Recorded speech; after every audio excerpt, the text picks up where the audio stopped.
Cámara de Comercio de Uruguay de Estados Unidos. Estaba pensando ahora que quizás sea uno, espero, de los últimos eventos que tengamos por esta modalidad, y ojalá en el segundo semestre, ya un poquito más centrado en el segundo semestre, podamos vernos de vuelta las caras. Antes que nada, vamos a hacer unos agradecimientos, por supuesto, al orador, al ingeniero Omar Paganini, ministro de Industria, Energía y Minería, también al embajador de Uruguay en Estados Unidos, Andrés Durán, representante de la Embajada de Estados Unidos en nuestro país, representante del Ministerio de Industria, Energía y Minería, los socios e invitados especiales. También queremos agradecer especialmente a los sponsors de este evento: Corporación Navios, DirecTV, Ferrer, Guire Regules y KPMG. Tenemos una muy breve currículum del ministro, seguramente sea mucho más extenso, pero nos alcanzó uno que en forma sumaria habla un poco de él. Omar Paganini, titular del Ministerio de Industria, Energía y Minería de Uruguay desde marzo de 2020. Es ingeniero electricista de profesión, cuenta con un máster en dirección de empresas y cursos en Stanford, Berkeley y Harvard. Antes de asumir como ministro, trabajó en el sector privado, en áreas vinculadas al ministerio que hoy encabeza. Fue emprendedor, director de una industria y consultor para la empresa pública de telecomunicaciones de su país, que es Antel. Dirigió el Observatorio de Energía y Desarrollo Sustentable de la Universidad Católica del Uruguay. Además, ejerció diferentes puestos de jerarquía en esta universidad, entre los que se destaca la dirección de la UCU Business School, cargo que desempeñó hasta que fue convocado por el presidente de la República para integrar su gobierno. Ingeniero Paganini, es un honor tenerlo con nosotros, y para no perder más tiempo, desde ya le dejo en el uso de la palabra. Muchas gracias.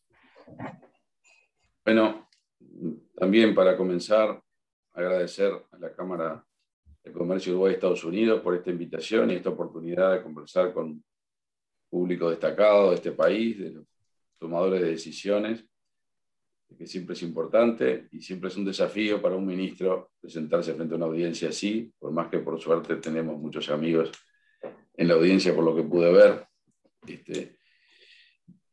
Así que bueno, gracias por estar aquí, saludarlos a todos y confesarles que cuando me invitaron sentí un poco el desafío de qué puede valer la pena, cuál es el enfoque que conviene dar en este contexto. Y me decidí por ir en la dirección de, bueno, pensar en oportunidades a partir de ahora.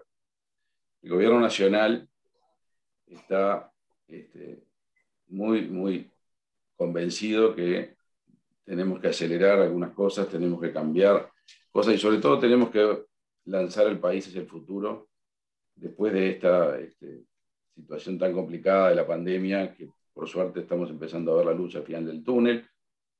Esto no es triunfalismo, todos sabemos que podría pasar que se revirtieran las tendencias, que hubiera una variante Delta que nos afecte en los casos, pero el plan de vacunación marcha bien y los efectos se notan, y está matemáticamente demostrado por una persona que quiero mucho que se desacoplaron la movilidad del nivel de contagio. Así que creo que vamos bien, más allá de que siempre hay que estar preparado para el futuro. Entonces, el enfoque es, bueno, el gobierno nacional, el presidente de la República en particular, con su famoso pizarrón, que ya se van a enterar que tiene, quiere lanzar, relanzar, empujar, impulsar, más allá de las dificultades políticas que puedan existir, para que el país pueda aprovechar los años que se abren y las oportunidades que se abren en el mundo a partir del fin de la pandemia. Entonces, ese es el primer enfoque, y el segundo es que no todas las oportunidades son las que vamos a poder cubrir en esta charla, entonces elegí pensar más en las cuestiones de alta tecnología, de cambio profundo, que pueden abrir oportunidades de agregar valor desde Uruguay, de subir a Uruguay a olas yo diría, de inversión en cosas de punta. O sea que no estoy pretendiendo aquí cubrir la agroindustria, cubrir muchas cosas que son valiosas y muy importantes para el país y que son además nuestro impulsor tradicional, nuestro motor tradicional. Estoy pensando más en los temas de tecnología, en los temas de energías renovables, en los temas en realidad, oportunidades de valor, de gran valor. Dicho esto, voy a ver si puedo comenzar a contarles. Primero hay un contexto, cómo va a ser el mundo post-COVID, y acá se ha hablado mucho y no voy a profundizar, pero sí decirles, está claro que vienen nuevos modelos de consumo, nuevos estilos de vida y trabajo, que ya estaban incipientes y que se han acelerado, y hay generaciones que ya estaban con un cambio de valores y con un cambio de enfoque que la pandemia tal vez profundice, agilice, acelere. Uno de ellos es experiencias de vida diferentes, más cercanas a la naturaleza, pero a la vez también más sofisticadas. O sea, no estamos hablando de un retorno bucólico a la naturaleza, sino de un estilo de vida que permita combinar la tecnología, el trabajo en temas de punta con cuestiones también de una vida más cercana a la naturaleza y menos vinculada con la, digamos, rutina estresante de las grandes urbes. Otra cosa que es clarísimo después de la pandemia es la transformación digital. Hemos todos podido probar el teletrabajo, la teleeducación, la telemedicina, la transformación digital en general, y también los contenidos digitales y su proliferación y la necesidad de conectividad. Y todo esto ya es parte de nuestra vida cotidiana. También probamos las limitaciones de algunas de estas cosas, no todo es maravilloso. Sabemos que el teletrabajo está muy bien y nos permite flexibilidad, pero también extrañamos vernos cara a cara en una conferencia como esta y poder tener el networking fuera de la charla que nos permitía también generar relaciones y negocios, entender situaciones y conocer mejor a las personas. O sea que estamos hablando de que lo digital viene, pero que extrañamos también lo presencial. Y así lo mismo con la educación, etcétera, ¿verdad? También con el entretenimiento y los espectáculos. Pero todas estas tendencias ocuparán en el futuro un porcentaje mucho mayor de nuestra vida de lo que ocuparon antes. Después la gran preocupación del ambiente, que no tiene que ver con la pandemia directamente, pero que tiene que ver cronológicamente con el estado de desarrollo de la humanidad en este momento. Y la preocupación creciente, yo diría la certeza de los países desarrollados de que tienen que comprometerse con mitigar el cambio climático y por lo tanto apuntar a una producción más limpia, a descarbonizar la producción y los sistemas de producción y a evitar impactos y emisiones en general, lo cual además las generaciones nuevas ya lo tienen como una exigencia muchas veces.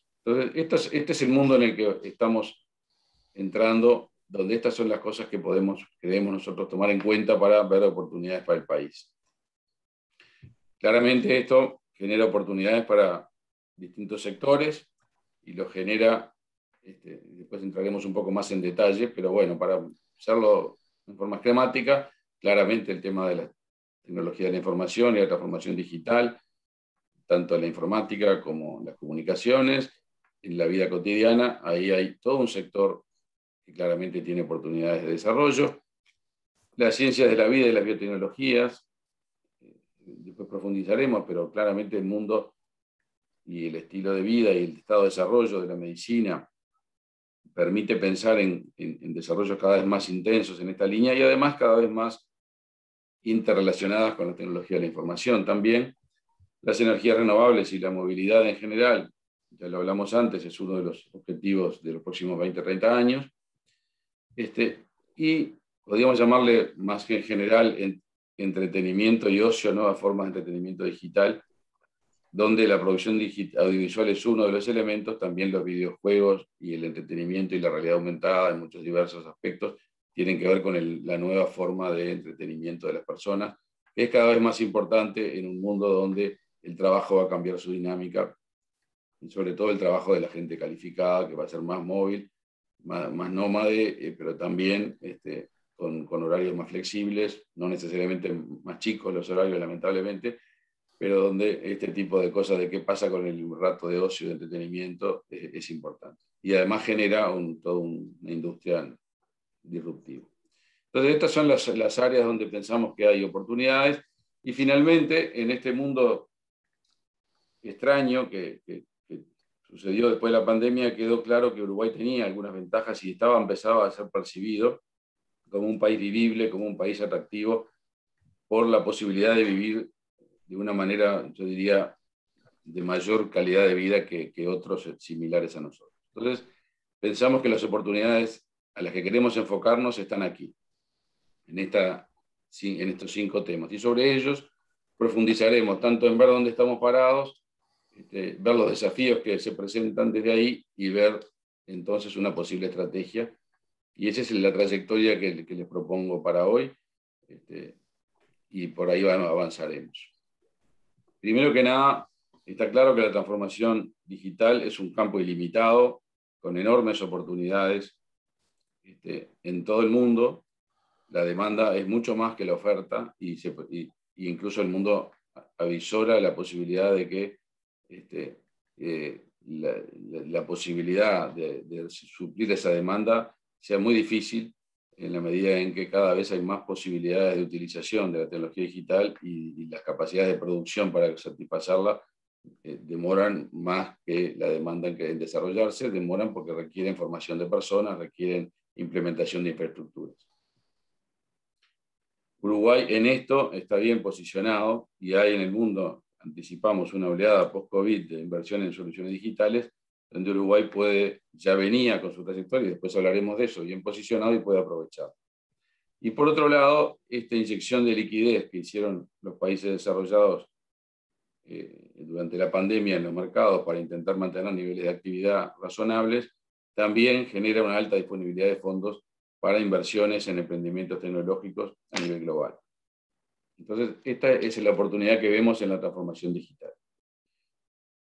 En la industria audiovisual y en el ocio digital, está claro que hemos visto la irrupción de las plataformas digitales de contenido y entretenimiento, y esa irrupción genera una demanda nueva, una demanda potente. También esa misma irrupción muestra cómo se ha deslocalizado la producción audiovisual en el mundo, y se ha deslocalizado en términos de que ya no se habla de esto se hace en Hollywood o esto otro se hace en determinados lugares de Europa, sino que la producción es nómade, anda por el mundo buscando lugares y buscando oportunidades. En esto Uruguay se ha podido posicionar muy bien este último año, un poco también por el COVID, porque siendo un lugar donde se podía filmar, pudimos captar producciones de estas grandes plataformas, y hay que seguir en esa línea.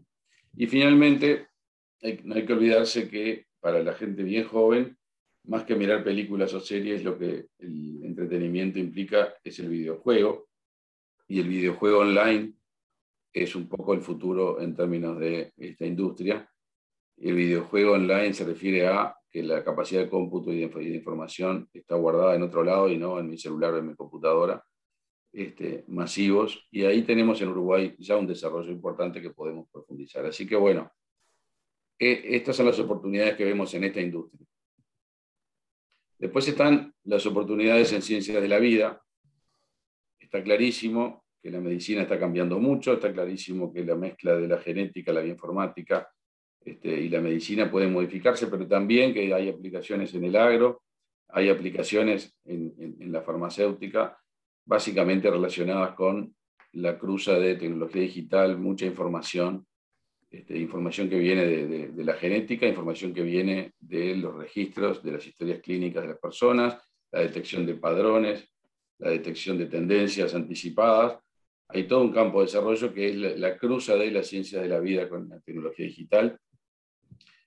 El COVID además revalorizó el valor científico, no tengo que hablarles de esto mucho, revalorizó cómo es necesario una labor científica no solo para mejorar los tratamientos o los diagnósticos, sino también para resolver problemas de la sociedad en forma más conjunta, y ahí hay todo un montón de oportunidades también. Y el medio ambiente, bueno, el mundo hoy tiene energías limpias disponibles que no tenía hace 20 años, tiene tecnologías ya en un estado de maduración suficiente, tal vez necesitando la aceleración final, que es la que hace bajar los costos, pero ya con situaciones que funcionan, diría, para reemplazar el carbono o el CO2 en casi todas las aplicaciones. El cambio climático es cada vez más claro que es uno de los principales problemas del siglo XXI para la humanidad. El mundo se ha propuesto, o cierto grupo de países importantes se ha propuesto descarbonización para el 2050. Cuando hablamos de descarbonización para el 2050, hablamos de enormes inversiones para lograrla. Y entonces una oportunidad existe en, de alguna manera, poder estar subido a esa ola y generar, o ocupar un papel que después podremos ver cuál puede ser en esta movida mundial, que también tiene disponibilidad de fondos, algunos de fondos públicos, sobre todo de la Unión Europea, por ejemplo, y donde podríamos jugar un papel. Y finalmente, existe la necesidad de ir reformando nuestras cadenas de producción, nuestras líneas productivas, por la vía de mitigar el impacto lo más posible, y una de las, digamos, eslogans o mantras de moda y fundamental para incorporar en el diseño de nuestras líneas productivas es la economía circular, lo cual requiere inversiones también y requiere know-how y desarrollo. Entonces vemos que estas son oportunidades donde tendríamos que estar, donde deberíamos focalizarnos, donde el país puede hacer cosas. Repito, no son las únicas, no pretende ser exhaustivo y no pretende desplazar cosas que todos sabemos que funcionan para nosotros y que además ya están sacándonos del contexto más crítico, pero creemos que es donde hay oportunidades de futuro disruptivas, diferentes, que tenemos que aprovechar. ¿Cuál es nuestro punto de partida en estas cosas? Bueno, no tengo que hablar mucho de nuestro punto de partida en TICS. Uruguay tiene una destacada trayectoria. Hace más de 30 años que empezamos a ser exportadores de servicios en tecnología de la información. Hoy es uno de los rubros destacados de nuestro portafolio de exportaciones, 800, 900 millones de dólares al año, lo posiciona entre los primeros 5 rubros de exportación del país. Tenemos además un ecosistema empresarial, emprendedor, que de alguna manera ha sido capaz de abrir todos estos mercados. Han habido herramientas y apoyos públicos, tanto de renuncia fiscal como de herramientas de fomento del emprendedurismo y del ecosistema. Todo esto es un activo. Tenemos una penetración de Internet récord de América Latina. Tenemos el Plan Ceibal, que permite una alfabetización digital muy importante, que vamos a empezar a ver resultados en estos años, ¿no? Hasta ahora lo que ha hecho esto es familiarizar a la gente con la tecnología, pero empezamos a ver ya jóvenes que pueden dar un salto. Tenemos infraestructura, tendremos algunos comentarios sobre la infraestructura que tenemos. El estrés de la pandemia mostró que, bueno, nunca es suficiente el ancho de banda que uno precisa, pero la infraestructura del país se destaca también en la región.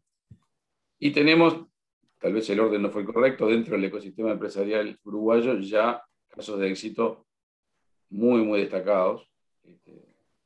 Por supuesto, el primer unicornio uruguayo de D-Local que se dio este año en la apertura de la bolsa con valorizaciones récord. Y bueno, corresponde aquí felicitar a los emprendedores al respecto de D-Local, pero también otros emprendimientos destacados como Pedido Ya y demás que de alguna manera muestran el potencial del negocio de tecnología de la información para nuestro país. Pero además, Uruguay se está demostrando y se demostró en la pandemia que es un lugar atractivo para empresas TIC de la región. Y estamos viendo con beneplácito cómo las principales empresas de Argentina están eligiendo el Uruguay para sus principales desarrollos. No las voy a mencionar aquí, pero es notorio. Y junto con ellas, algunos fondos de inversión de la región que están tomando Uruguay como punto de partida. O sea que tenemos un punto de partida en TICS que hay que aprovechar. Después veremos que tenemos desafíos también.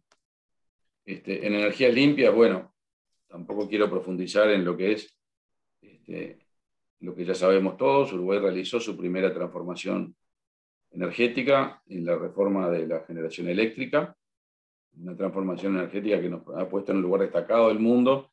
Somos el segundo país en penetración de la energía eólica después de Dinamarca. Hemos realizado ya una curva de aprendizaje al respecto interesante, y tenemos, como todos sabemos, 97-98% de la generación eléctrica de fuentes renovables, si contamos la hidroeléctrica, la eólica, la biomasa y la solar.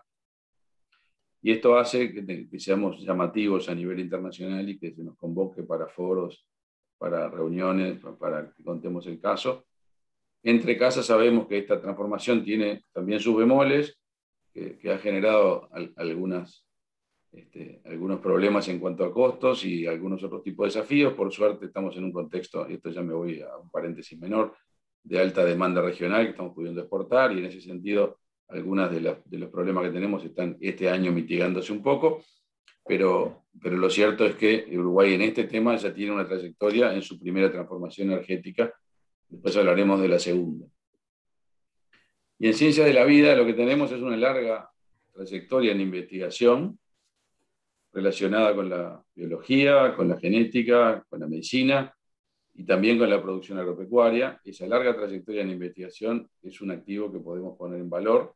En la pandemia sucedió que esos recursos que estaban ahí se pudieron aprovechar y se visibilizaron.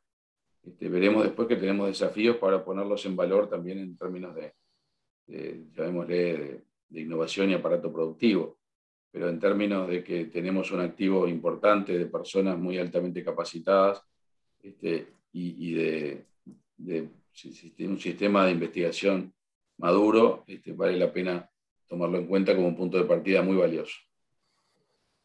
Y en el sector audiovisual, alguna cosa ya les comenté, pero Uruguay está siendo cada vez más percibido como una plataforma para la producción para la región y para el mundo. Y tenemos algunas ventajas comparativas importantes. Una de ellas es, en Uruguay hay locaciones geográficas diversas y cerca. En otros países hay que viajar miles de kilómetros en avión para tomar una escena u otra. Aquí son algunas decenas de kilómetros por tierra. Tenemos incluso variedad de edilicia arquitectónica, que es interesante. Hay regímenes promocionales importantes, tanto de exoneraciones impositivas como régimen, el del Programa Uruguayo Audiovisual, el PUA, que es un esquema de cash rebate, donde se le devuelve a la productora dinero después que lo gastó, lo cual genera un mecanismo original que está estudiado, después que se gastó el dinero, multiplicó bastante lo que después se le devuelve. Con lo cual, el PUA es un mecanismo ilimitado en realidad, porque el gobierno primero recauda y después tiene que pagar, y ha funcionado bien. Tenemos ya una trayectoria de talento local y recursos humanos calificados después de muchos años de desarrollo de carreras universitarias y técnicas en la materia, y todo un ecosistema que está potenciándose y puede explotar. Y hay infraestructura adecuada, porque ya hay una trayectoria que primero comenzó con la producción de publicidad y hoy se está utilizando ya para otro tipo de producción. Bueno, voy a pasar más rápido por esto. Lo importante es que ya hay un ecosistema empresarial y académico en funcionamiento y que está bien vinculado al exterior. Los programas de apoyo estatal que les dije fueron este año y el año pasado muy exitosos en atraer a las grandes plataformas. La primera traída de Netflix fue a fin del 2019. En el 2020 tuvimos mucha producción con Amazon Prime, con HBO, con Sony, y tenemos en pipeline una serie de intereses fuertes de estos grandes monstruos. Creemos de que hay que potenciarlo. Y importante, toda una generación de puestos de trabajo fuertes. Es cierto que son de corta duración los proyectos, pero después se enganchan con otro y con otro, y se está viendo incluso una fuerte reconversión de profesionales de todos los ramos en esta línea, de arquitectos participando en escenografía, ingenieros participando en el equipamiento y la tecnología, por supuesto toda la gente del área audiovisual propiamente dicha. Ciencias de la vida, tenemos fortalezas que ya mencioné, tenemos un pool de científicos potente y tenemos una institucionalidad bien establecida y reconocida. Es cierto que la institucionalidad es de corte científico y investigativo y no tanto de corte empresarial o innovador. Por otro lado, tenemos una industria farmacéutica potente, más vinculada con la producción de medicamentos y no tanto con la innovación tampoco. En las energías renovables ya pasamos por esto, tenemos fuertes impactos de la transformación eléctrica. Entonces, esto es lo que hay. ¿Cómo hacemos para ponerlo en valor, para potenciarlo? Lo primero es repasar cuáles son los desafíos que hay, que existen y son importantes. En la tecnología de la información, lo primero que hay que tener claro es que hay un momento de disrupción en el mundo, en la tecnología. Se está pasando de aplicaciones corporativas, de aplicaciones personales, se ha pasado a la, digamos, ubicuidad de la tecnología de la información en todo. Y pasamos al celular, de la computadora al celular, y ahora vamos a pasar del celular al Internet de las cosas. Y por otro lado, la contracara de eso es el Big Data y la inteligencia artificial, es decir, una combinación de mucha electrónica cerca del usuario y grandes repositorios de datos con muchos algoritmos que permiten usar esos datos y ponerlos en valor. También estamos viendo el impacto nuevo de las criptotecnologías y del blockchain, que permite toda una nueva gama de aplicaciones muy interesantes, desde las que tienen que ver con los dineros electrónicos hasta las que tienen que ver con la seguridad de un repositorio informático inviolable pero compartido, lo cual da certezas a un montón de transacciones que se pueden hacer a una velocidad muy distinta a la que se deben hacer cuando hay un back office humano que tiene que verificarlas, o una dependencia de una base de datos administrada por un determinado usuario en el cual hay que depositar confianza. Y la industria 4.0, que es la transformación de los distintos verticales, incorporando tecnología de la información en ellos. Los distintos verticales pueden ser distintas industrias, pero en particular en la industria manufacturera estamos hablando aquí de la robótica y la automatización. Entonces, estos desafíos, ¿por qué son un desafío? Y porque estos desafíos requieren cosas que la industria uruguaya sola de repente no puede hacer, o tiene mayores dificultades para hacer, porque requieren escala, requieren mucha escala. Entrenar un algoritmo de inteligencia artificial se hace muchísimo mejor con millones de transacciones sobre la misma base de datos que con decenas de transacciones sobre la misma base de datos. Entonces, cuando uno hace una búsqueda en Google, está entrenando la inteligencia artificial de Google. Y no tengo los números de memoria ahora, pero son billones de transacciones sobre Google por día. No hay ninguna base de datos uruguaya que sufra esa cantidad de transacciones, y la inteligencia artificial parece muy inteligente, pero en realidad es mucha información procesada que parece inteligente. O sea, es generar algoritmos bastante sencillos a veces sobre muchísimos datos. Entonces, ahí hay una dificultad.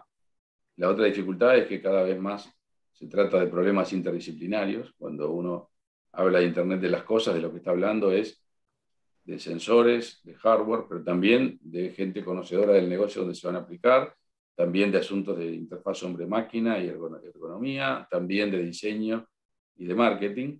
Entonces, salimos de una industria de ingenieros y pasamos a una industria de muchas profesiones. Y a veces aparece necesidad de modelos regulatorios nuevos, en particular, por ejemplo, en lo que puede ser criptomonedas, o en lo que puede ser propiedad intelectual, o en lo que puede ser inteligencia artificial. Todo eso requiere también adaptación regulatoria. Entonces, estos desafíos hacen que la industria de TI esté siempre necesitando cambios y necesitando adaptación. Ya no alcanza con nuestro modelo mental, que ya no es real, porque hoy ninguna industria uruguaya es una startup de garaje, salvo las nuevas que están haciendo nuestros muchachos.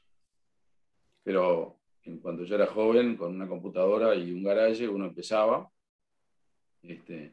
Cuando uno está hoy, tiene que pensar en cómo accede a integrar conexión con una gran base de datos, sensores que van en campo, algoritmos expertos en diseño y en interfaz hombre-máquina, en comunicación, en marketing, en psicología comportamental. Entonces, cuando uno tiene que armar todo un panorama, no lo puede hacer desde una startup en un garaje, sí lo puede hacer si hay un ecosistema donde uno puede trabajar en conjunto e interconectado con otras organizaciones. Y es un desafío que tiene el país. Y el otro desafío que tenemos es el talento local.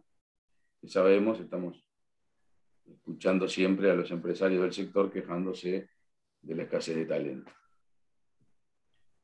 Los desafíos para la ciencia de la vida. El principal, y esto es esquemático, y disculpo a los que puedan estar escuchando que son del sector, si no es tan así, si es una simplificación, pero en realidad hay que pasar de la investigación a la innovación. ¿Qué quiere decir esto? Quiere decir conectar a las capacidades uruguayas de investigar y producir papers valiosos para el mundo a empresarios o innovadores que puedan transformar eso en productos ávidos, que puedan llegar con avidez al mercado.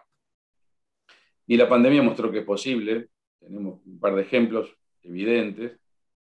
No lo voy a mencionar en nombre y apellido, pero todos sabemos que de repente teníamos quien podía hacer los tests en Uruguay en tiempo récord y terminó transformando una tecnología de laboratorio en un negocio enorme, que fue posible gracias a que estaba la capacidad, estaba el know-how, pero se transformó en un producto.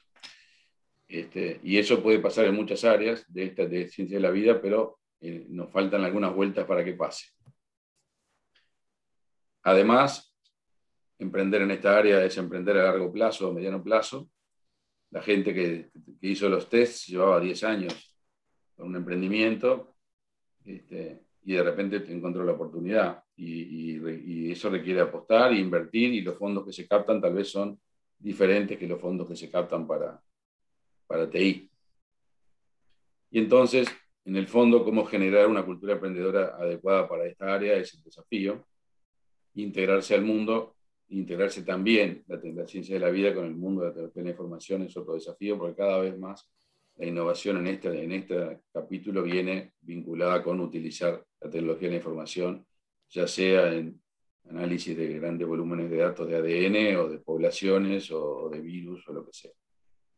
El potencial, además, es que tenemos un sector farmacéutico interesante y también tenemos un sector vinculado al agro que pueda capitalizar de esto, y tenemos una trayectoria aplicada también en el agro. En las energías renovables, bueno, tenemos todavía el 37% de la matriz energética basada en combustible fósil. Esto vale la pena aclararlo brevemente. Cuando se habla de la transformación de la matriz energética, de lo que en realidad se hizo fue transformar la generación eléctrica. No se transformó la matriz energética total del país. Cuando uno habla de matriz energética, está hablando de fuentes por un lado y de usos por el otro. Por eso se habla de matriz. Bueno, las fuentes, las que van a la electricidad, son renovables en un 98%. Pero hay fuentes que van para otros usos, el transporte y la industria, que todavía en un porcentaje muy importante son fósiles. En realidad, ese 37% de la energía total que usamos es fósil, y 2/3 de ese 37% es transporte. Entonces, hay que apuntar a la descarbonización del transporte. Y el desafío es cómo lo hacemos. Y por otro lado, otro desafío es que en el mundo se está posicionando el hidrógeno verde como una gran oportunidad a largo plazo. El asunto es cómo nos subimos a esa ola, si es que nos podemos subir. Ahora después hablaremos del hidrógeno verde un poco más. Los pilares que están planteados son el desarrollo de la movilidad eléctrica, cómo hacerla a nivel público y privado, y el otro es cómo podemos pensar en el hidrógeno verde como forma de transportar energía renovable sustituyendo fósiles. Sobre el hidrógeno verde ya volveremos, y sobre el otro también, así que aquí lo dejo planteado. Finalmente tenemos el estilo de vida Uruguay, que creemos que la pandemia mostró que era atractivo, que en la región es atractivo, seguro, pero que también puede ser atractivo, y lo está haciendo para personas de otros países, incluso más desarrollados. Pero el desafío ahí entonces es sofisticar la oferta para un turismo de alta gama, y facilitar la movilidad para el teletrabajador nómade. El nómade digital, del que se habla bastante, es una persona que está en distintos lugares a lo largo del año, a lo largo de los meses, y no necesariamente por turismo, mayormente no por turismo, pero con la tecnología digital puede de repente elegir pasar unos meses en un determinado lugar teletrabajando, y en otros meses en otro lugar. Y esto plantea desafíos para facilitar la radicación de las personas, que ahora, después de la apertura en la pandemia, va a ser un tema, pero también temas legales y regulatorios de cómo tributa ese trabajador, de cómo se lo considera desde el punto de vista tributario, si tiene permisos por el tema de que no es probablemente un ciudadano uruguayo, en fin, una serie de temas que hay que ver cómo se manejan. Y después también cómo hacemos para sofisticar nuestra producción de alimentos, que sin duda va a estar basada en commodities, una enorme parte de su volumen, y bienvenido sea que en este momento lo estamos viendo, pero también poder ir acompañando esta sofisticación de la oferta local que está pasando ya, y lo vemos, producción de alimentos acordes con esto. Entonces, si estas son las oportunidades, si este es el punto de partida, si estos son los desafíos que tenemos, en los minutos que me quedan, les vamos a contar, y tal vez a nivel bastante general, cuál es la propuesta estratégica que estamos viendo desde el gobierno. Aquí está lo que nos gustaría que pasara, o sea, el anillo de Apple en un ambiente súper amigable, digamos. Esto es una broma, pero lo primero es cómo hacemos para apalancarnos en el camino ya recorrido, porque tenemos un camino recorrido y es evidente. Entonces tenemos que apalancarnos en esto. Este apalancamiento quiere decir que están empezando a conocernos. Tenemos ya clientes en todo el mundo en la industria de TI, estamos atrayendo a las plataformas digitales a producir contenido audiovisual. Está habiendo una corriente de personas que les gusta pasar un tiempo en Uruguay trabajando. Está habiendo empresarios argentinos, empresarios chilenos, que están viendo que pueden vivir en Uruguay y manejar sus emprendimientos desde aquí, un tiempo por lo menos. Entonces, hay ya un recorrido y está toda la experiencia COVID del manejo de la parte médica digital, de los tests y lo que se ha hecho, y el plan de vacunación y demás, que nos puede posicionar bien en el mundo desde el punto de vista de la visibilidad. Pero tenemos que vincularnos más, y vincularnos más con ambientes emprendedores y tecnológicos. Ahí puse ejemplos de lugares donde uno mejorara la conexión. Con ellos lograría un flujo mejor, tanto de inversiones como de problemas para atacar y de clientes, y al revés, de personas que puedan venir al Uruguay a acercarse a traer talento. Y ese es el tercer, o sea, la idea es acercar al Uruguay al mundo tecnológico y acercar el mundo tecnológico al Uruguay. Esa es la propuesta estratégica, no es reinventar nada, no es deshacer nada, es tratar de potenciar lo que hay integrándolo. Y por esa vía atraer también talento y capital al Uruguay, que creemos que es una gran oportunidad que tenemos. Entonces la propuesta básicamente es empezar a vernos como un hub internacional, un hub de desarrollo, y para eso desarrollar instrumentos que permitan internacionalizar más a nuestro sistema emprendedor. Aclaro más porque nuestro sistema emprendedor está bastante internacionalizado, como ya dije, pero cuando hablamos de internacionalizar más es estar más cerca de otros ecosistemas emprendedores, mejor conectados. También potenciar nuestra capacidad de Uruguay como banco de prueba. Cuando hablamos de Uruguay banco de prueba, siempre se nos dice esto y después resulta que es mucho más complicado de lo que parece. Y es mucho más complicado porque somos pequeños, pero somos bien complejos. Tenemos a veces las complicaciones que tiene cualquier país de mayor tamaño, en menor escala, pero con las mismas dificultades. La única diferencia es que a veces es que nos conocemos todos. Pero cuando hablamos de bancos de prueba, en el fondo también estamos hablando de si el mundo moderno de la tecnología requiere ecosistemas donde hay hardware, donde hay infraestructura, donde hay bases de datos, data centers, donde hay gente especialista en una cosa, en otra y en otra, y eso termina siendo un ambiente donde uno puede probar cosas. Eso creemos que tiene valor para el mundo. Y por eso estamos impulsando algunas iniciativas para generar estos microambientes, para después probar pilotos. En particular, una iniciativa que está arrancando, que se lanzó el año pasado, está empezando a consolidarse, es el Open Digital Lab en el LATU, que pretende integrar ahí, en el LATU, lo que vendría a ser en el futuro un campus inteligente. Es decir, el acceso a tecnología 5G, a Internet de las Cosas, a medidores inteligentes, a vehículos eléctricos autónomos que puedan funcionar ahí adentro, para que vengan distintos emprendimientos uruguayos y extranjeros y puedan contar con una infraestructura para hacer pruebas y desarrollar productos. Esto es a pequeña escala la idea de un lugar para generar pilotos. Y es importante que Uruguay pueda ser un país donde, dada la escala, se puedan probar cosas en un mundo bastante real y después escalarlo a otras realidades. Y eso pensamos que es atractivo incluso para grandes corporaciones o para ecosistemas de otros lados. Atraer I+D global en sectores de las TIC es otra parte importante de la estrategia, que puedan pensarse en I+D global en sectores de ciencia de la vida y energías renovables. Son sectores que requieren cierto nivel de inversión alto, con lo cual si uno no lo atrae de otro lado, es difícil lo pueda desarrollar endógenamente. Energías renovables, los temas de moda son, además del hidrógeno, las baterías, las nuevas baterías, cosas que requieren inversión importante en equipamiento, en investigación, y hay que hacerlo atrayendo grandes empresas, no lo podemos hacer, en mi opinión, solos, y atraer talento y capital, promoviendo un estilo Uruguay de vida más descontracturado, pero a la vez más tecnológico. Y esta es un poco la propuesta estratégica. Paso por esto: Uruguay, país de testeo. La gente de la CUTI está muy entusiasmada con esta idea y a nosotros nos parece muy valiosa.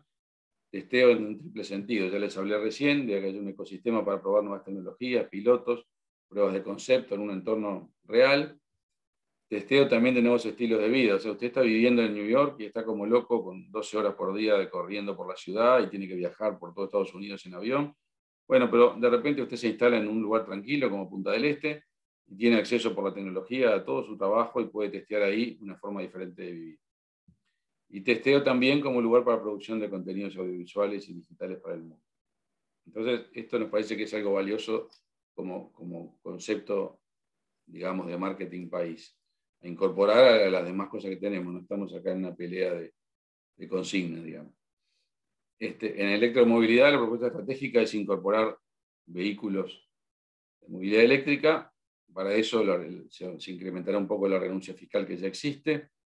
Se fomentará la instalación de cargadores. Hay 71 instalados este año, y entre este año y el año que viene 152 más que va a colocar la UTE, y fomentar la instalación de cargadores a nivel privado. Apoyar a las flotas de transporte público, no dije público, pero es de transporte público, de mantenerlo, y gestiones con empresas del rubro para impulsar a Uruguay como plataforma de movilidad eléctrica. Habrán visto que tuvimos un anuncio el lunes, y que ojalá se pueda repetir con otras empresas, que Uruguay pueda ser un lugar de fomento de la movilidad eléctrica. Y después, y acá me voy a detener un poquito porque sé que es un tema más nuevo, el hidrógeno verde.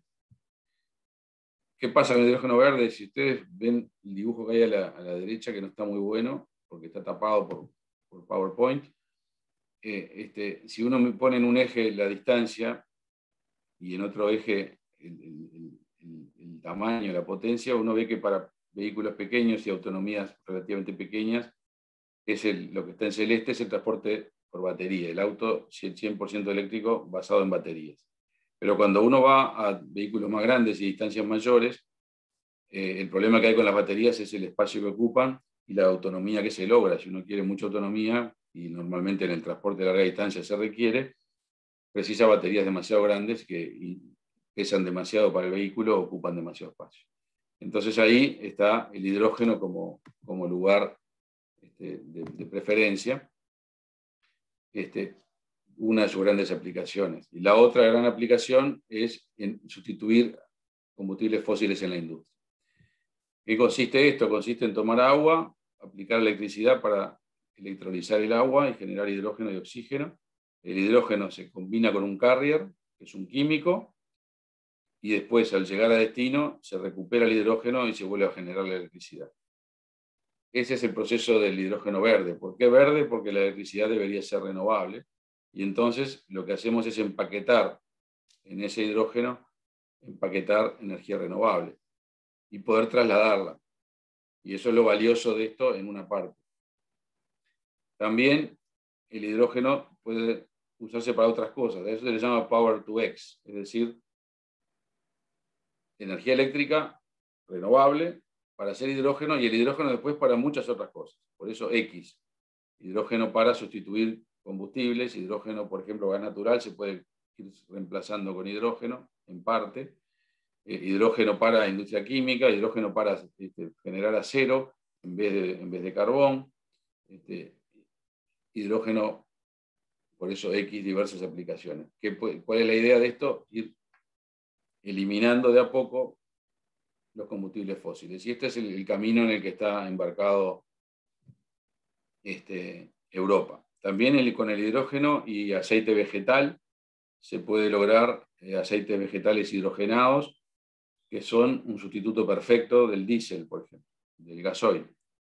A costos mayores todavía, pero valiosos. Entonces ahí aparece una aplicación del hidrógeno para, sin cambiar los motores de los vehículos, tener un combustible que es libre de combustible fósil.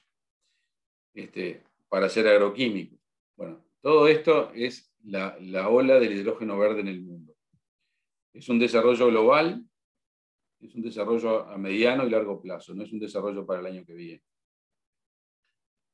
¿Por qué? Porque va a haber zonas demandantes y zonas excedentarias. ¿Quiénes son las zonas excedentarias? Las que tienen fuentes renovables mayores que los que se puede prever que van a necesitar para su propia economía. Y zonas demandantes son aquellas cuyas fuentes renovables son menores que las que van a necesitar. En particular, Europa está identificado como una zona demandante. Y América del Sur, sur de África y Oceanía como zonas excedentarias. Entonces, esto cambia la geopolítica de la energía. Eso cambia el mundo.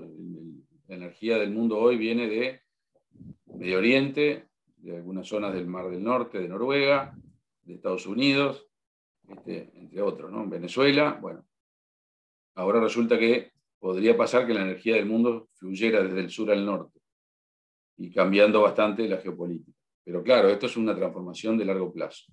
Requiere infraestructuras nuevas en todo el mundo. Requiere puertos que reciban hidrógeno y lo puedan distribuir a través de cañerías o de transporte especial, porque el hidrógeno hay que transportarlo con un carrier que puede ser amoníaco, o hay que transportarlo líquido a muy bajas temperaturas. Hay que tener capacidad de producir el hidrógeno y subirlo a un buque y transportarlo. O sea, se imaginan que desarrollar todo esto no es de 2 minutos. En Uruguay lo podemos pensar como energético de transporte. ¿Para qué? Para la carga y la larga distancia. Pero también, y ahí es donde hay oportunidades, Uruguay puede ser un país de exportación de energía renovable orientado a los mercados demandantes. Entonces, el gobierno, y les voy a confesar que con cierto nivel de sorpresa de mi parte, empezó a ver que había una oportunidad importante aquí, sobre todo por la insistencia de inversores internacionales, sobre todo de origen europeo, de que hay que estar en la ola del hidrógeno europeo.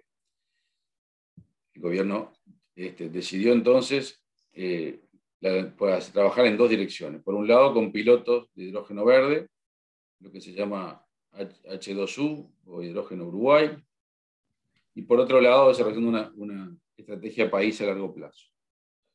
Los pilotos son pilotos público-privados, donde participa ANCAP y UTE, donde participa el gobierno central con un aporte que de alguna manera permita subsidiar esto, pero la idea es lograr un proyecto de pequeño porte, pero de verdad, un proyecto real, no un experimento. Un proyecto que pueda funcionar por varios años, preferentemente en el transporte, aunque puede haber alguna otra variante. Por ejemplo, puede haber la variante de inyectar algo de gas en las cañerías de gas natural de Montevideo. Hasta un porcentaje pequeño, eso se acepta sin cambios.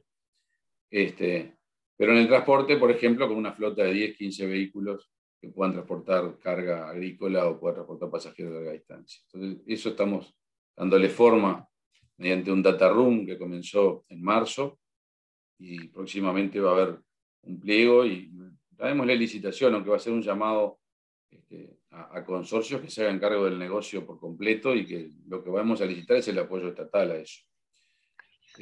Con una tarifa preferencial en la electricidad y con un apoyo estatal en renuncia fiscal y algunos fondos frescos. Entonces, de eso está en proceso, hay 30 consorcios interesados participando, confiamos en que haya una buena oferta y que el Uruguay tenga el año que viene su primer piloto de hidrógeno verde funcionando. Por otro lado, en el MIEM estamos recibiendo proyectos de gran porte interesados de distintos lugares del mundo que vienen, incluso a consorcios con empresas uruguayas. Y aquí lo que hay que pensar es un proyecto de gran porte para poder figurar en el mapa de la exportación. Gran porte para nosotros tal vez no sea gran porte para el mundo. Pero son proyectos que requieren muchos desafíos y por lo tanto en esta etapa del mercado requieren asegurar el riesgo comercial y por lo tanto no vamos a ir por el lado de la garantía soberana atrás del proyecto, sino más por el lado de que quien venga traiga el off-taker asegurado, porque así como el gas licuado en sus comienzos, el gas natural licuado, funcionaba en base a contratos de largo plazo donde estaba asegurado el financiamiento porque había un comprador, con el hidrógeno verde va a ir pasando lo mismo. No queremos tomar la decisión de construyamos una cosa para ver después a quién le vendemos. Por lo tanto, este es un desarrollo de más largo plazo, pero dado el nivel de interés que estamos viendo, pareciera de que es una realidad. Y en la rendición de cuentas ya se incorporó alguna cosa para ir cambiando el marco regulatorio que incluya la gestión del hidrógeno como un energético, donde la UCEA pueda regular las condiciones de seguridad y demás. Bueno, creo que hablé mucho. Disculpa si fue muy largo. En resumen, hay grandes oportunidades. En particular, hay oportunidades en las áreas de alto valor agregado. Pensamos que tenemos que avanzar en ellas sin dejar de lado todas las otras, porque no dejamos de reconocer que el problema del empleo es un problema acuciante del país y no se resuelve con estas cosas, por lo menos no en lo inmediato, pero tenemos que estar en estas próximas etapas. Para eso vemos que hay iniciativas que tienen que ser de alguna manera complementarias y vistas en conjunto. Queremos surfear la ola de la tecnología en estas áreas que les contamos. Le robé la palabra al presidente de la República. Y creemos que Uruguay tiene que ser un lugar atractivo para el talento y emprendedores de todo el mundo. La verdad que creo que se me fue un poquito la mano, pero esta es un poco la propuesta que les quería hacer para hoy. Gracias por la paciencia.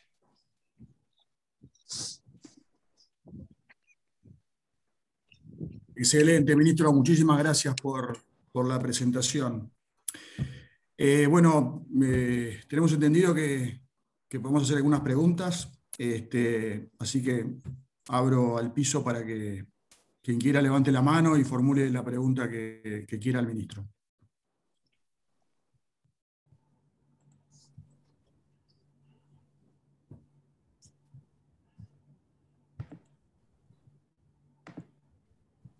Me ponen nervioso, nadie dice nada. No, para romper un poco el hielo nomás, dentro de lo que todas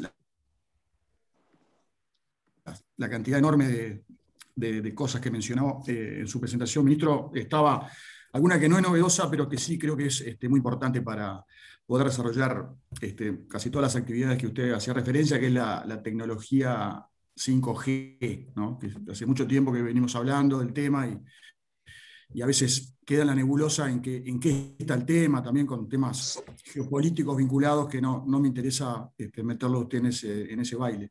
Pero simplemente que nos pueda poner una puesta al día en lo que está realmente la puesta a punto y la entrada en vigencia a nivel ya masivo de la tecnología 5G. Bueno, primero que nada, hay que aclararse bien de qué hablamos con 5G y mayormente de lo que hablamos es de una transformación en la tecnología de la telefonía celular, que utiliza algunas bandas de frecuencia diferentes de las utilizadas hasta el presente, que rediseña cosas como las antenas y los móviles para aumentar mucho la capacidad de transferencia de información o el ancho de banda de la conexión entre cada uno de los puntos y la red. Hay como dos grandes bandas para 5G, una que puede ser usada para telefonía celular masiva con anchos de banda muy grandes, y otra mucho más alta, lo que se llaman bandas milimétricas, que se puede usar para tener muchos sensores o muchos dispositivos conectados, tal vez a distancias más cortas. Entonces, como que hay una segmentación, o eso parece, porque el mundo está empezando a digerir este tema, una segmentación de 5G como más ancho de banda para masivo, para el usuario final, así como pasamos de 3G a 4G o a LTE, y todo lo vivimos. Cuando teníamos 3G, la conexión a Internet era más lenta, cuando pasamos a LTE, mejor. Bueno, pero en 5G estamos hablando de un orden de magnitud más, con lo cual aparecen cosas importantes como mejor interactividad, latencias menores, que es otro tema importante. Latencia es el tiempo entre que va y viene mi respuesta y la respuesta del otro lado. Si la latencia es baja, hay una serie de actividades que empiezan a ser posibles, más vinculadas con la automatización o vinculadas incluso con los videojuegos. Y ese es un segmento, y el otro segmento es mucha información a menores distancias, que es pensando más, ahí sí, en Internet de las cosas y en automatización a nivel de industrias o de campus o de cosas por el estilo, Esa es la banda de 28 GB, que es la que estamos instalando con el Open Digital Lab en el LATU. Que lo que se pretende ahí es que haya, y hay algunas otras pruebas, incluso a nivel privado, en algún campus o en algún más que campus, en algún parque industrial o logístico, en marcha, para que, bueno, los vehículos autotransportadores estén conectados con sensores a lo que está pasando, los edificios conectados, informando temperatura y informando, informando lo que sea para poder automatizar funciones. Entonces, como que el 5G lo vemos en dos caminos. Uno que es masivo y otro que es pensando en reemplazar otro tipo de iniciativas que andan en la vuelta, que tienen dificultades, más bien usando Wi-Fi o usando cosas por el estilo. Pero no hay que olvidarse que en el fondo de lo que estamos hablando es de mejor conectividad y nada más. O sea, arriba de eso después viene qué hacemos con esta mejor conectividad, qué dispositivos hay, qué aplicaciones aparecen. Y ahí es donde están las oportunidades. El mundo está transitando hacia 5G, por ahora se ve mucho más por el lado de mejor conectividad, y eso Uruguay lo va a tratar de desarrollar completamente en estos próximos años. Hay bandas en 3.5 disponibles para subasta. El plan es hacer la subasta lo antes que se pueda, tal vez ahora demoramos un poquito más, por temas más vinculados con el contexto que ustedes imaginarán, pero la idea era hacerla en el segundo semestre y capaz que es hacerla el primer semestre del año que viene. En la rendición de cuentas se propone que una parte de esa subasta, de lo producido por esa subasta, se pueda poner en un fondo y que el fondo sirva para subsidiar la llegada de la telefonía móvil en zonas donde tenemos déficit, a través de mecanismos competitivos. Bueno, y eso es toda una línea de trabajo. Si me preguntan qué es lo que va a pasar con 5G, se va a instalar en este periodo de gobierno, tanto Antel como probablemente algunos de los otros operadores, va a desarrollar esto y la idea, el objetivo nuestro es poder tener cubierto todo el país. Ojalá podamos hacerlo y para eso estos instrumentos complementarios que les comento. No sé si esto contesta la pregunta. Pero... Sí, muchas gracias, ministro. Bueno, ¿alguna? Hay algunas preguntas y una mano levantada más? por ahí. Ya estamos sobre eso. Héctor Cuello. Sí, en primer lugar, quisiera agradecer el tiempo del señor ministro. La verdad que fue muy valiosa la información que nos hizo llegar. La verdad que hay proyectos muy interesantes y la pregunta es cómo podríamos ir haciendo el seguimiento de la hoja de ruta de estos proyectos, o sea, para poder saber por dónde son los próximos pasos que va a dar el gobierno y, bueno, ir viendo desde el punto de vista empresarial por dónde vamos a ir también moviéndonos. Bueno, gracias, Héctor. Se van a ir enterando de cosas porque vamos a tratar de anunciar, pero también estamos abiertos a recibir pedidos de audiencia sin ningún problema. Algunas de las cosas que tienen que ver más con la movilidad eléctrica la van a escuchar por un lado, otras cosas que tienen que ver con el hidrógeno van a ser muy públicas porque queremos hacer un llamado. En cuanto a grandes proyectos de inversión, estamos siempre para recibirlos. Y después lo del Open Digital Lab también va a ser parte de anuncios cuando se pueda concretar, que estamos muy cerca ya del convenio con Antel para que instale la celda 5G. La CUTI ya está en el convenio también para que las empresas de CUTI puedan acceder a la plataforma sin costo. En fin, estamos avanzando por esos lados. Se van a ir enterando de las distintas cosas que anunciamos. Estamos trabajando para poder acercar a algunos de los centros de investigación top del mundo y que instalen alguna patita en Uruguay. De eso no puedo anunciar mucho todavía. Cuando tenga alguna cosa más cerca de la concreción, se los podremos contar. Así que bueno, por ahí. Gracias. Bueno, tenemos una última pregunta.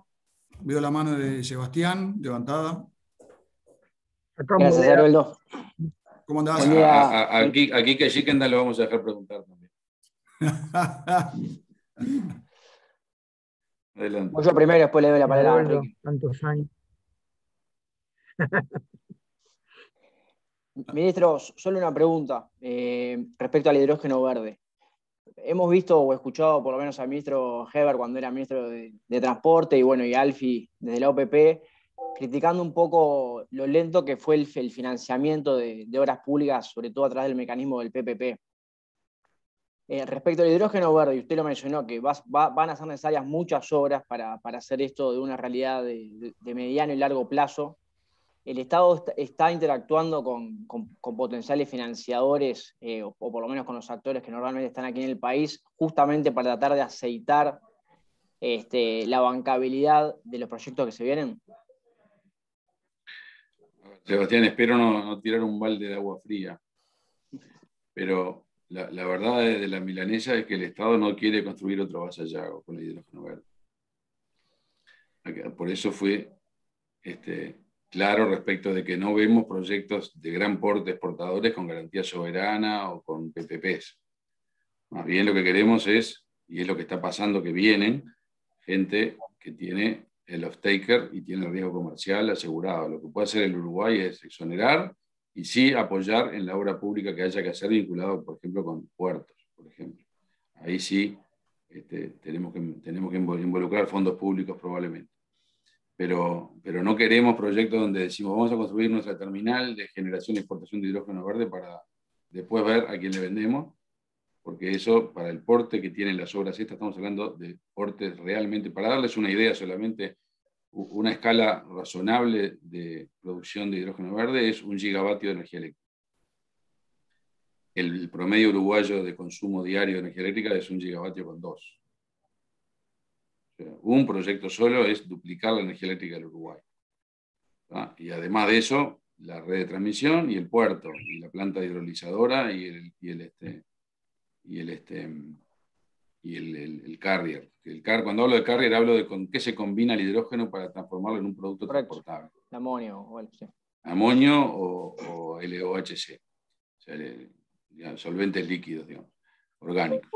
Entonces, por eso dije que esto es de mediano y largo plazo, ¿no? Uruguay tiene que estar en la ola no va a ser en 2 años, la ola empieza a tomar forma recién ahora. Alemania anunció un subsidio muy grande para desarrollo interno y para subsidiar desarrollos externos. Estamos en conversaciones con el gobierno ya hace casi 1 año, con el gobierno alemán, para poder estar elegible dentro de esos fondos, y eso es lo que va a pasar en este periodo. Después, probablemente, empecemos a ver cómo se desarrollan las obras de verdad. Hay fondos de países de Medio Oriente que quieren diversificarse del petróleo. Hay mucha cosa interesante, pero esto va a ser etapa de definir la gran hoja de ruta, la estrategia y en lo posible recibir algún primer gran proyecto. Para la exportación. Para el desarrollo interno es totalmente distinto. Ahí son proyectos de repente 10 megas, que uno puede bancar con los instrumentos normales, y lo que queremos hacer para este piloto inicial es darle algún subsidio explícito, fondos de Tesorería Nacional, mediante un no PPP, nada de eso, y que el proyecto sea de privado, con un contrato con ANCAP, porque lo que queremos es que se instalen en la zona de La Teja, o nos parece razonable instalarlo en la zona de La Teja, porque ya están todos los permisos ambientales, ya está todo resuelto, la parte logística, hay servicios de la refinería que se pueden aprovechar, pero es un proyecto privado, y los camiones privados y el transportista, la demanda es un problema de riesgo comercial privado. Otra cosa es que hay otros proyectos por ahí de ese mismo porte, completamente privados, que bueno, accederán a COMAP la mejoraremos para que sean elegibles en forma muy clara los proyectos de hidrógeno, pero no estamos pensando en el Uruguay construye su gran plataforma de hidrógeno con fondos públicos, porque eso sabemos que termina mal, sobre todo por el nivel de incertidumbre que tiene el mercado todavía en el mundo. Uno no se da vuelta y consigue quien se lo compre. Hay un barco que transporta hidrógeno líquido en el mundo, por ahora. Hay barcos que transportan amonio, hay unos cuantos, pero digo, para explicar, hicimos el trabajo en el puerto de Rotterdam. El puerto de Rotterdam está transformándose o quiere ser el hub de hidrógeno de Europa, y estaban buscando sus contrapartes en América del Sur. Hicimos la prefactibilidad con ellos, nos dio viable desde el punto de vista de costos, nos dio viable desde el punto de vista de nuestra oferta energética. Uruguay tiene la combinación solar-eólica que le complementa, que no es ni demasiado solar ni demasiado eólico, pero cuando uno es solo solar, lo que tiene es que de noche no funciona el electrolizador. Cuando uno es solo eólico, bueno, claramente lo que tiene es que está en zonas muy alejadas y tiene que manejarse de alguna manera con las variaciones del viento. Acá combinamos las dos cosas, es la mejor combinación, eso nos mejora un poco todo. O sea que somos viables. Onshore, seguro; offshore, más discutible. Pero podríamos. Y bueno, por ahora es lo que le voy a decir de hidrógeno. O sea que hay que entusiasmarse, pero no tanto. Hay que ir llevándola. Bueno, muchas gracias. Tenemos un par de preguntas adicionales en el chat. No sé si la agenda del ministro le permite destinar unos minutitos más. Sí, por supuesto. Bueno, uno de los participantes le interesa saber la visión del ministro sobre la problemática de ciberseguridad. Y la vi la pregunta y estaba tratando de evitar contestarla. A ver, este es el gran desafío de todo este futuro, ¿verdad? Ya lo vimos hace no mucho, que apagaron el oleoducto de la costa este de Estados Unidos, problema bárbaro, el gasoducto, perdón, a través de un ataque de ciberseguridad. Buena parte del partido se juega a nivel en la parte de automatización y Internet de las cosas en ciberseguridad. Y después está la otra parte, mucho más delicada, que es la de la privacidad y las falsas identidades y el manejo incluso inescrupuloso de los datos personales.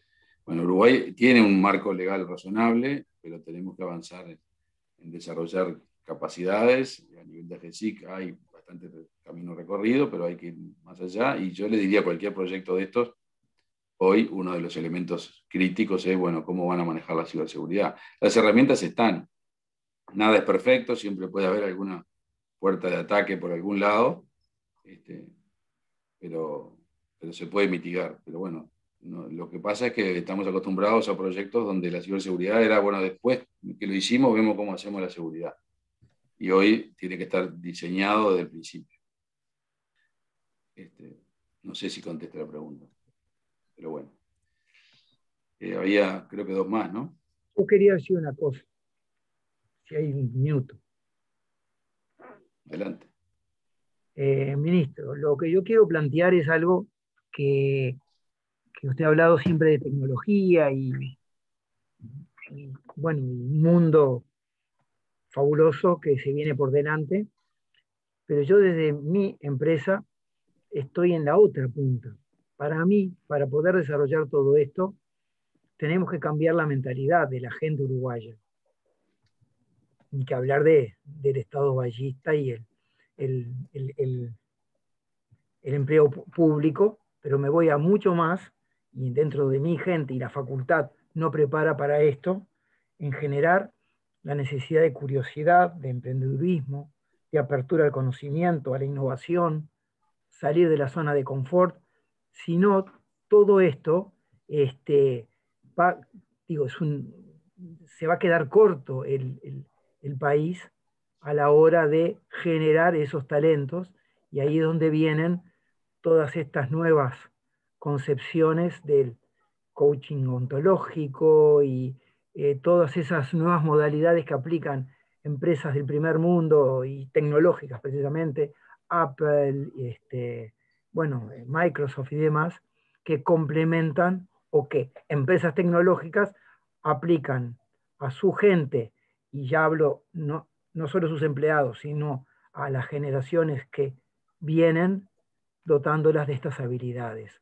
¿Uruguay ha pensado algo de todo esto? Estamos en el otro punto, ¿no? Me fui al humanista, ¿no? Al que eligió derecho y no ciencia porque 2 más 2 le daba 5. A ver, Uruguay ha pensado algo de ser un poquito ambicioso de más. El gobierno tampoco es un monolito, digamos. Si ustedes ven al presidente, ven que todas estas cosas que tú acabas de decir le preocupan mucho y él pretende generar un cambio cultural en el país hacia el emprendedurismo, hacia la confianza en sí mismo. Si me fuera a poner humanista, como no soy, diría que pero esto ya es, yo diría que ni siquiera es del nivel del Partido Nacional lo que voy a decir, sino a nivel mío y de algunos amigos. Nuestro nacionalismo es orgullosamente abiertos al mundo, ¿no? Y eso requiere tenerse fe, pero también requiere muchas cosas para una mentalidad que asuma mayores riesgos, que asuma que tenemos valores que podemos abrirnos sin temor sin jugar a la defensiva. Esta decisión que acaba de tomar el presidente respecto del Mercosur es eso. Es jugarnos en vez de vivir en un ambiente protegido con aranceles altos y con comercio relativamente seguro. Digo relativamente porque sabemos que no funcionó mucho, pero bueno, es decir, bueno, nos vamos a ir a jugar a abrir el mundo, a buscar acuerdos. Esto que estamos diciendo en todo este discurso es eso, es el espíritu emprendedor, retomarlo, pero eso no se hace desde el gobierno, eso se hace desde todos ustedes. Y se hace también en tomar en cuenta que hay algunos problemas mucho más profundos de base en el Uruguay, y uno no puede culpar a todo el mundo de no ser emprendedor, de no asumir riesgos, porque en realidad hay mucha gente que está mal y que lo que quiere es que el Estado le resuelva sus problemas, y sabemos que la forma clásica del paternalismo estatal, por lo menos a nivel personal, esto no es la mejor, pero tampoco es fácil decir, señor, arréglese con ustedes, y menos en un contexto de pospandemia como el que estamos empezando a vivir. O sea que tenemos que combinar pragmáticamente la gestión del Estado, la asistencia estatal, con la apertura al mundo y el desarrollo del emprendimiento. Y es un desafío todos los días, eso. También es un desafío en un Uruguay que heredó una institucionalidad y que, si somos francos, tenemos que decir que tiene cosas que son complicadas porque frenan, porque de alguna manera dificultan, generan burocracia, pero también tenemos que decir que la institucionalidad estable que tenemos es la que hoy nos está distinguiendo de otras situaciones de la región que están mucho más complicadas, y hoy nos distingue como diciendo el país que cumple los contratos, que tiene reglas de juego claras, es un lugar atractivo para estar. Entonces, bueno, hay que ir saliendo del paternalismo, pero manteniendo la institucionalidad, y en eso estamos. Espero haber podido contestarte, Quique. Y creo que me queda una pregunta de Juan Manuel y cerramos. Gracias, Omar. Bueno, gracias, ministro Omar. Una pregunta final. Al principio de tu exposición mencionaste el tema de la actual exportación de energía coyuntural, actual, existente, y hace unos días, en un evento en el que te escuché hablar, y después lo escuché también el presidente de ANCAP mencionar su interés, por lo menos, no sé si era más a nivel personal o a nivel general, de utilizar la plataforma offshore para generar energía eólica. Entonces, la pregunta sería, siendo que Uruguay ya está exportando, el hecho de que se visualice la posibilidad de que lo siga haciendo, ¿de por sí justificaría avanzar en ese camino, sumado a las necesidades que podría generar proyectos grandes en hidrógeno, o el hecho de que ya tengamos suficiente energía excedentaria, deberíamos ser más prudentes y por lo tanto pensar en eso más a largo plazo que a corto? Esa sería la pregunta, si así se entiende bien. Sí, se entiende bien. La respuesta es: deberíamos ser prudentes. Okay. Tenemos hoy una demanda energética que hasta el 2028 estaría satisfecha. Tenemos una central de ciclo combinado muy subutilizada. Tuvimos una coyuntura de seca de este último año que nos permitió exportar energía, justamente por tener subutilizada la central de ciclo combinado, lo cual, bienvenido sea. Lamentablemente, buena parte de esa energía fue con gasoil, con lo cual ganamos algo de dinero porque hubo buenos precios, pero no es lo que podemos ganar si exportamos con gas. También es verdad, hubo semanas que exportamos con renovables a precios de térmica, o sea que fueron buenos negocios para UTE. Estas fueron las semanas pasadas. Y todo eso es muy bueno y ojalá podamos tener más. Siempre dijimos que el problema de la sobreinversión que tenía el Uruguay, una de las primeras cosas que había que hacer era exportar más, pero todos sabemos que los convenios de exportación que hay son convenios de exportación por oportunidad, por semana, por bloques semanales, que hoy sí, mañana no. Entonces, salir a invertir para eso no parece razonable. Distinto es lo que dijo el presidente de ANCAP, que es pensando en el hidrógeno verde, que hay que ver la viabilidad financiera de eso, pero si es cierto que lo que se requiere son grandes cantidades y un puerto, tal vez lo razonable es poner el molino, como están haciendo en el Mar del Norte los holandeses, en el mar y la plataforma para anclar el barco y no tener que hacer un puerto. Y tenemos muchísima más capacidad de energía eólica en el mar que sobre la tierra. Ahora, hay que ver la viabilidad financiera de eso, que todavía no estudiamos, y que personalmente soy un poquito escéptico. No que no se pueda hacer más adelante, pero hoy lo que cuesta la offshore eólica es bastante alto, hay que ver cómo cierra con el flete hasta Europa. Pero como ya les dije a todos recién, lo de la energía eólica de exportación es un proceso. Queremos estar y queremos tener la estrategia, igual que Chile, pero no esperen que tengamos la plataforma con los molinos dentro de 2 años. No se preocupen que no lo vamos a tener. Gracias. Bueno, muchas gracias, ministro. Gracias a todos por su presencia hoy. El tiempo ha sido excelente, nos ha dedicado casi 1 hora y media, así que muy agradecidos y esperamos vernos nuevamente en forma presencial. Perdón, Haroldo, que te interrumpa. Justamente está el embajador de Uruguay en Estados Unidos que quería hacer una consultita. Pero no, por supuesto. No, bueno, pero no. Andrés le tenemos que decir que sí. Bienvenido, Andrés. ¿Qué tal, señor presidente, señor ministro? No, a ver, podría meter alguna excusa y decir que tuve un inconveniente para entrar a la reunión, pero la realidad es que mi oficina cometió un error y me puso la reunión en el calendario en una hora equivocada, así que pido disculpas por haber entrado tarde a la reunión, fue un error de la oficina. Simplemente tomando el comentario que hizo Enrique Schickendam sobre emprendedurismo, quiero decir que Omar es un emprendedor dentro del gobierno, es alguien con quien tengo el gusto de trabajar en un ida y vuelta permanente, con pragmatismo, con flexibilidad, con calidez, y empuja el carro como realmente impresionante. Así que estamos trabajando mucho con Omar. No sé si mencionó algo de lo que estamos haciendo, pero bueno, muchas expectativas con grandes oportunidades en el pipeline. Solamente ese comentario y disculpa nuevamente por mi ingreso tardío por error. A ver, Andrés, menos mal que llegaste tarde, porque si no me va a dar un poco de vergüenza. Respecto de las iniciativas, no las mencioné, dije en la dirección en la que vamos, pero no las mencioné en concreto porque me parece que hay que manejar las expectativas en el momento correcto.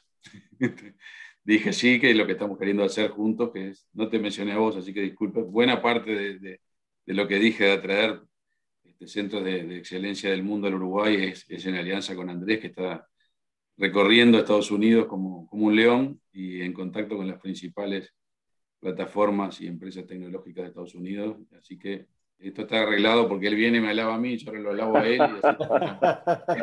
así. Está bien. Bueno.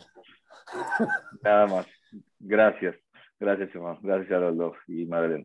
Excelente. Gracias. Qué suerte, Andrés, que pudiste meterte igual a esta hora. Así voy a pedir a ver si está grabada la sesión para escucharla luego, Magdalena, después te contesto. Sí, claro, la vamos a compartir. Perfecto. Gracias. Bueno, muy bien. Muchísimas gracias a todos y nos vemos en una próxima. Hasta luego, gracias. Muchas gracias. Gracias. Gracias a todos.